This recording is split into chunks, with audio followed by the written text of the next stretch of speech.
doing some more iPhone 12 Pro Max video tests. I'll overlay some video of some of the recent videos I took. I've thrown those up on the channel. I was just really happy with how the whole thing has been, functions, etc. I did have a little bit of an issue with the stabilization on the gimbal fighting the stabilization on the actual camera itself, but first world problems and whatnot. But it's really quite stunning what you can do with the camera, like we've said before. Yeah, I was truly blown away. I mean, since I think the iPhone 7, the cameras on the iPhones, well, they've always been impressive, but there've been incremental increases since then. Yeah. With the 12, it really looks like it's a complete step apart. That to me, I'm not impressed by much anymore when it comes to tech, but that was impressive. Absolutely. And I loved what you did with those clips. Absolutely. Excitingly, and an announcement to make, contrary to maybe my advice from last year, I actually bit the bullet and picked up an M1 MacBook Pro, and haven't looked back really, because it's just been fantastic. And I think it just restores that feeling of satisfaction that you're supposed to get from when from an Apple product, when it's actually delivered the way that they are known to deliver them.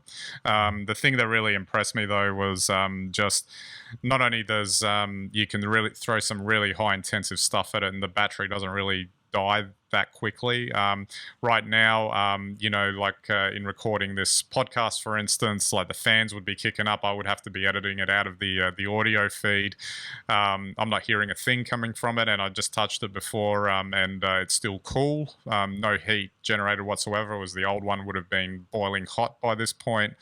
And there's just such a seamless feel to the performance of the actual machine as well.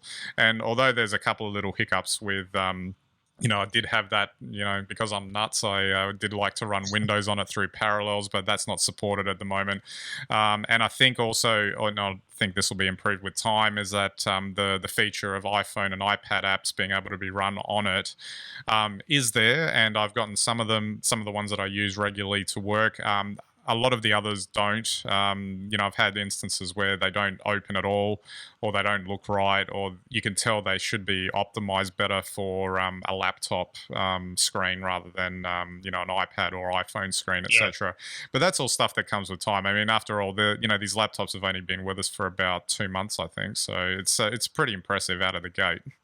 Wow, once again, a bit like I think the iPhone 12, the M1 has sounded impressive right from the first time we heard about it. And now to hear that you've had it and you're loving it makes me think back to the happy days when I'd buy an Apple product and be excited. So maybe that'll come back again.